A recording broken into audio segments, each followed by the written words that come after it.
Hello,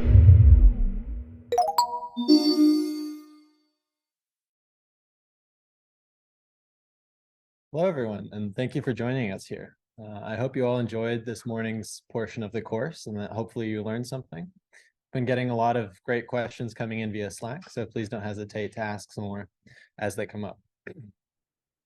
Coming up right now, we'll have another very talented member of the Gibbons Lab, Catherine Ramos-Sarmiento, joining us to give a talk on some work that she's been doing, applying island biogeography theory to the human gut microbiome.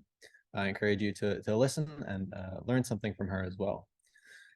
During this portion, we please ask that if you have any questions, you ask them via the Q&A function on Zoom.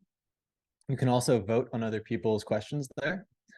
And the top vote getting questions at the end of the talk will be the ones that we choose to answer. So with that, thank you for your attention. And Catherine, the floor is yours.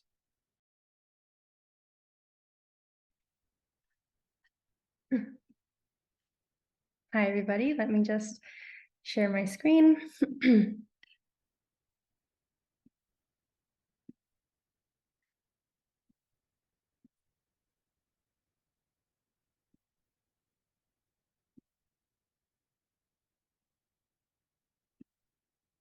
Okay. Okay, hi. Oh, wait, this is the wrong slide. Okay. Hi, everybody. My name is Catherine Ramos-Sarmiento. I am a research associate in the Gibbons Lab, and today I'll be talking to you about some of the research I've been doing here, titled Island Biogeography Theory and the Gut, Why Taller People Tend to Harbor More Diverse Gut Microbiomes. So, some background on the human gut microbiome. The microbiome refers to the cumulative genomes of the microbes in the environment, and the microbiota refers to the microorganisms that exist in the environment. But a lot of people use them interchangeably, and that is what I will be doing today. There are 38 trillion bacterial cells in and on our bodies, which is particularly impressive when we consider that there are about 30 trillion human cells in our body.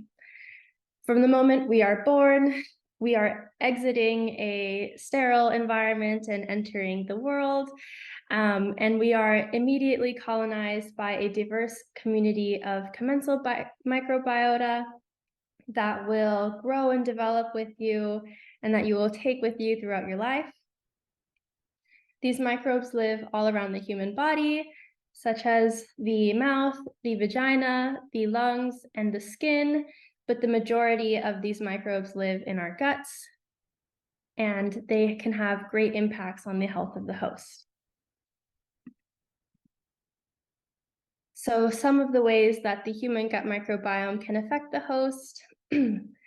The gut-brain axis links the brain with our intestinal cells, but because these intestinal cells are also in communication with the gut microbiota, this is a place where bidirectional communication can occur between the brain and the gut microbiome.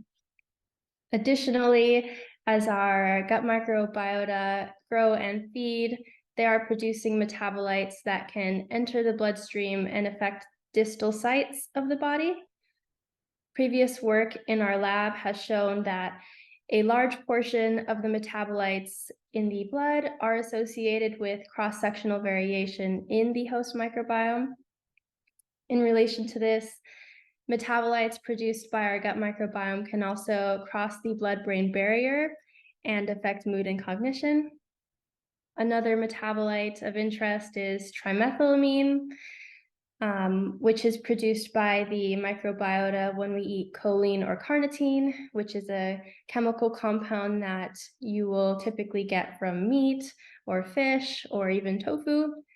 But this trimethylamine can travel to the liver through the bloodstream and be oxidized to TMAO, and that is a chemical that is associated with atherosclerosis, or disease of the arteries, and cardiac disease. But metabolites created by our microbiota can also assist with immune system regulation, where imbalances in microbiota immunity interactions have been implicated with gastrointestinal diseases and immune disorders.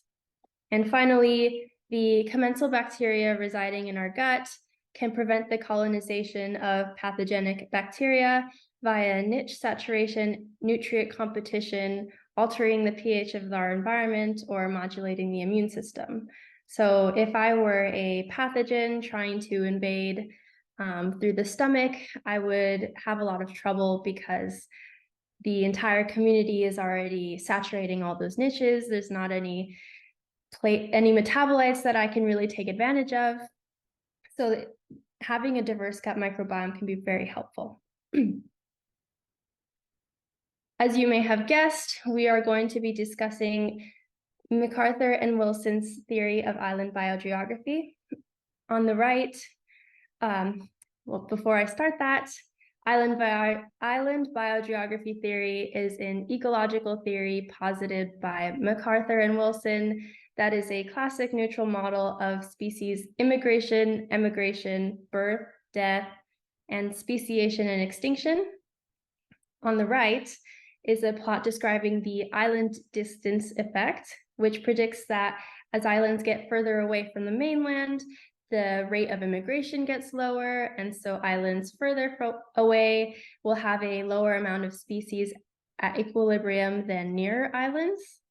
And on the left is a plot describing the island area effect, which predicts that larger islands have a lower rate of extinction than smaller islands, resulting in these larger islands harboring more species and culminating in a higher amount of diversity on these islands. So what we want to take away from this is the island area effect, and we're going to be applying it to the context of the vertebrate guts. So some research has shown that there is a positive scaling relationship between vertebrate guts, vertebrate body mass, and the Simpson diversity of their guts. So this is a log-log plot, and we see that as vertebrates get heavier, their Simpson diversity tends to be higher. But notably, this data set uses a legacy method of quantifying species called capillary electrophoresis single-strand conformational polymorphism, which is a mouthful, but in essence, it takes 16S amplicons and exposes the single-stranded DNA to freezing temperatures so that they create this unique crystal that is going to travel differentially through a capillary tube, and that's how they quantify the species.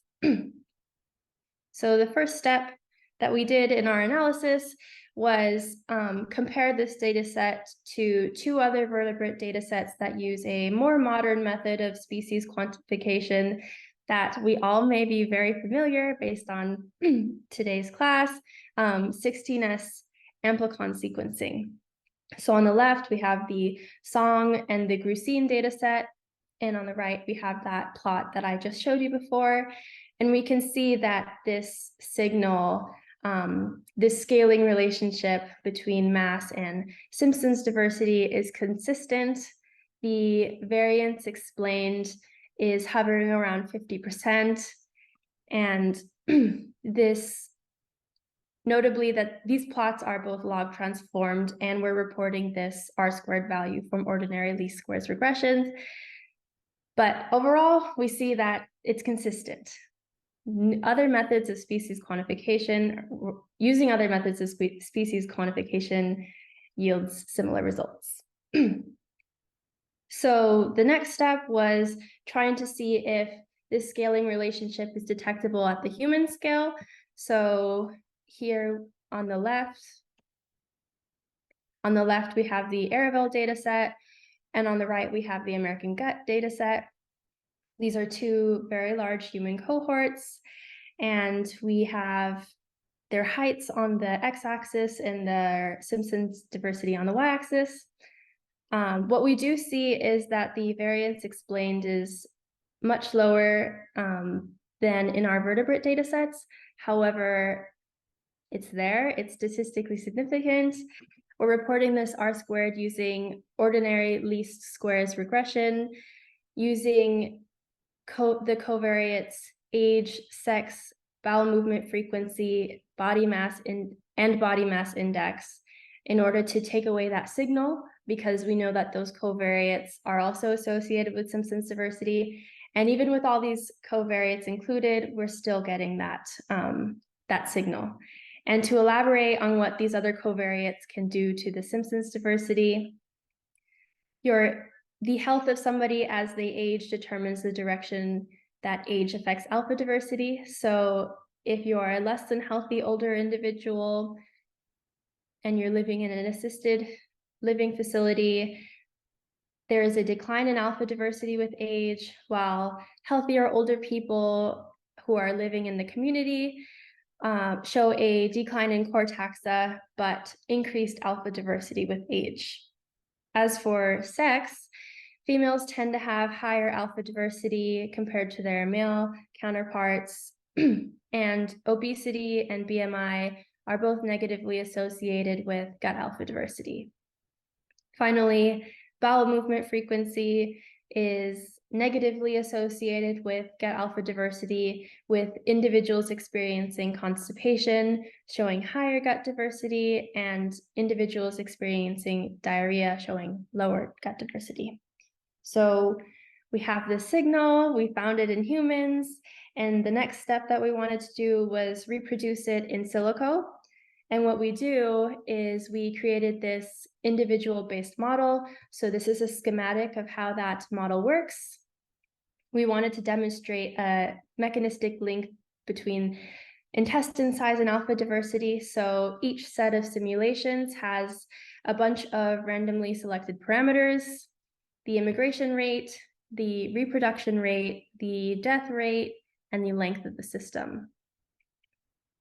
So per time step, based on the immigration rate, there are going to be a certain amount of individuals randomly generated from a log series distributed pool, which is meant to simulate the abundance of bacteria that we see in the gut. So it's not uniform. There is a lot of very common taxa and a tail of increasingly rarer species of taxa. So when we randomly generate individuals, we make it so that they resemble the distribution of taxa in the gut. So these individuals enter the system and they flow through the system 1 unit per time step. And while they're in that system, an individual can be selected for reproduction, or they can be selected for death, or sometimes both. And each individual is just going to keep flowing through the system.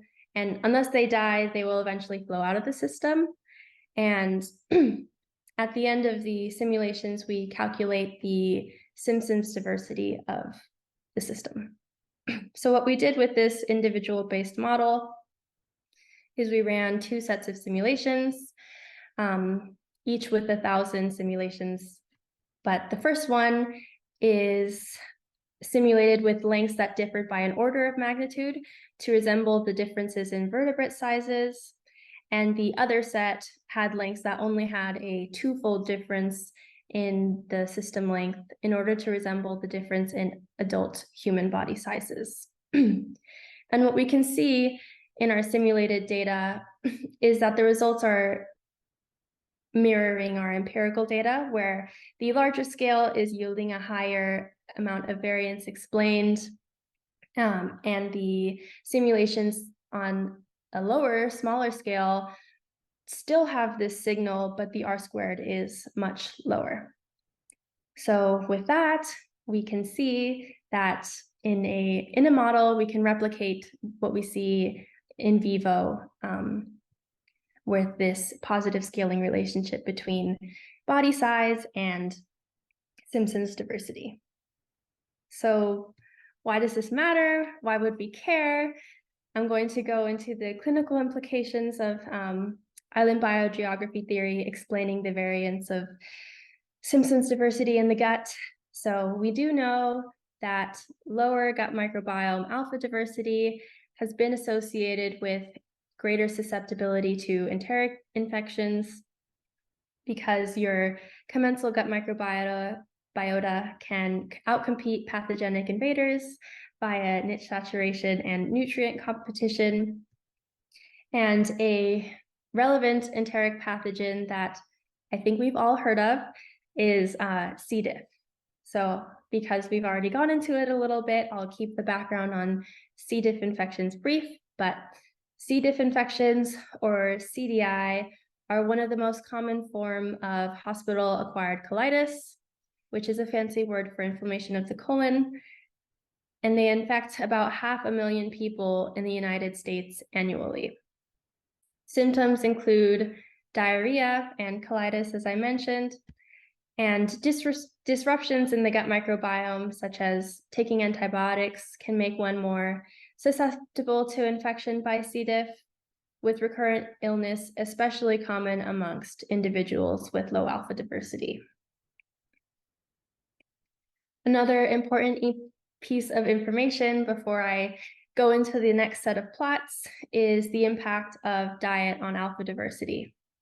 So prior research has shown that diet has a major impact on gut microbiota alpha diversity, which makes sense because this is a huge source of food in the gut, though it's not the only one. But individuals on a plant-based diet tend to have more diverse guts than omnivorous individuals. And this effect has been attributed to a greater diversity of indigestible polysaccharides, such as fibers and complex starches. These can be fermented into organic acids by our commensal gut microbiota, and a subset of these organic acids, such as short-chain fatty acids, have really lovely effects on the gut. One of the more common short-chain fatty acids that we have in our guts is butyrate, acetate, and propionate, and they can help modulate gut pH, prevent the growth of certain pathogenic bacteria, and more. So with this next set of plots, we're using the American gut data set because that data set included C. diff infection history. So on the x-axis, we see if this individual has ever been infected by C. diff. So it's either no, I've never been infected by C. diff, or yes. And on the y-axis in this first row is the Simpson diversity. So consistent with the literature, in the entire group, the mean Simpson's diversity in the no group is higher than those in the yes group. And we chose to separate the groups by their vegetable intake because this is the impact of diet. It also has a great impact on your C. diff, on whether you are going to be susceptible to C. diff. So in the low vegetable intake group, we still see that the mean Simpson's diversity of people in the no group is higher than the yes group. And same thing for the high vegetable intake group. And what we look for in this second group is the differences in their height. So, and the statistical significance of the mean differences in Simpson's diversity is determined by a Welch's t-test. So here in this other row, we have heights. So in the entire group, we see that individuals in the no group have a higher mean height than individuals in the yes group. And this is the same in the high vegetable intake group. However, interestingly enough, in the low vegetable intake group, we see that this difference is not significant, which is pretty interesting. And that leaves a lot of room for interpretation. So next we did a set of regressions, which we show here. So this triangle shows each of the variables I discussed before: diet, Simpson's diversity, and CDI history. And on the right, we have height, Simpson's diversity, and CDI history. So ordinary least squares regression showed that diet is positively associated with Simpson's diversity, and Simpson's diversity is negatively associated with CDI history. Because CDI the responses are binomial, you're either no or you're yes. These regressions are done with binomial regressions, but with diet, we see that diet is negatively associated with CDI history, but height is positively associated with Simpson's diversity, but it is not associated with CDI history in our binomial regressions. And the next thing that we wanted to do is conduct a causal mediation analysis. This is a statistical modeling approach that can, excuse me, help determine if there is a third variable that explains the association between an exposure and an outcome. So in this case, diet is the exposure and CDI history is the outcome. So in the case of diet, we have these values here, the average causal mediated effect. So this is the mediated effect of diet on CDI history, the amount that Simpson's diversity is mediating the effect of diet. So we do see that this mediated effect is present, it's negative, excuse me, and it's statistically significant. The direct effect is also present and statistically significant. And overall, the total effect is negative. But we can see that diet alone affects CDI history, and diet via Simpson's diversity, it's affecting CDI history. However, in the case of height, we only see that this mediated effect is statistically significant, while the direct effect and the total effect are not. And so a possible interpretation is maybe height's effect on CDI history is completely mediated by Simpson's diversity. And that might be why we're not seeing that effect in that low vegetable frequency group, because the effect of diet is so much stronger. So what we want to take away from this is, if you're a shorter individual, you can rescue your phenotype or that negative effect on Simpson's diversity via changes to your diet, which yields much stronger results. So, conclusions. We see that height is positively associated with Simpson's diversity at the human scale. We see that height's effect on C. diff infection history is entirely mediated by Simpson's diversity, and individuals of shorter stature can mitigate the negative effects of height on alpha diversity via changes to their diet. Some references for the images that I used. And finally, acknowledgements. So I'd like to thank the Gibbons Lab for providing support and feedback for my research experience.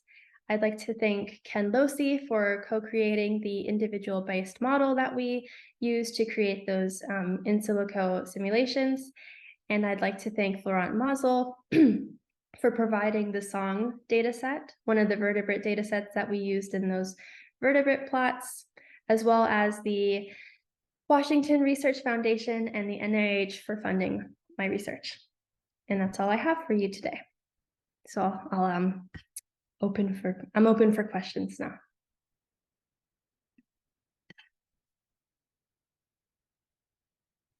Yeah. Great talk. Yeah, really appreciate you sharing your work with us. That was really very interesting. We've got a couple questions in the Q&A that people were wondering. So I'll start with the first one here.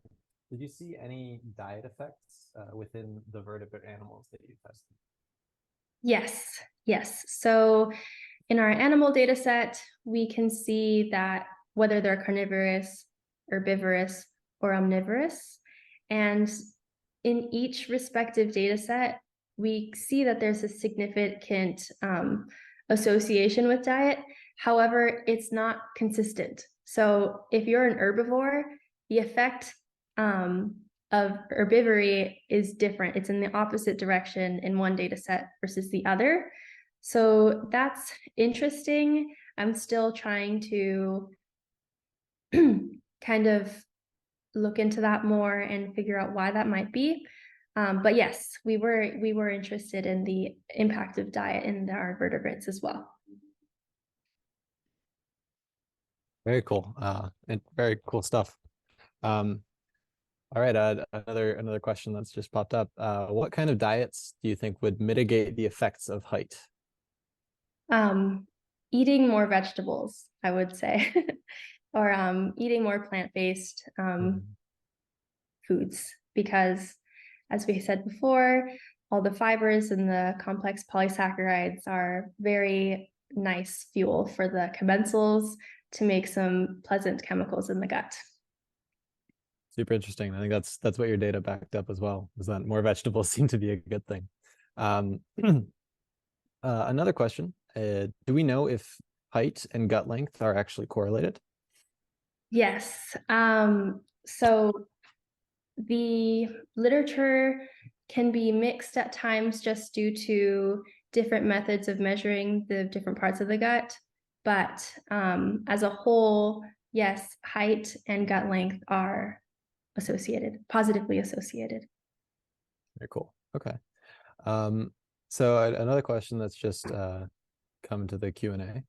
Will eating vegetables be applicable to all races in affecting their heights? So in our data sets, I did not include race as a covariate, but I would argue that a lot of science is showing that race is more of a social construct. And I would say that I think everybody, no matter what their race, would benefit from eating more vegetables. Cool. And actually something that I was just wondering, I know you said that, eating vegetables might rescue the phenotype for individuals that might be a little bit shorter. Can you sort of conjecture on what these results might mean for people who are on the other end of the spectrum, who are already taller? Do they not have to worry about eating vegetables?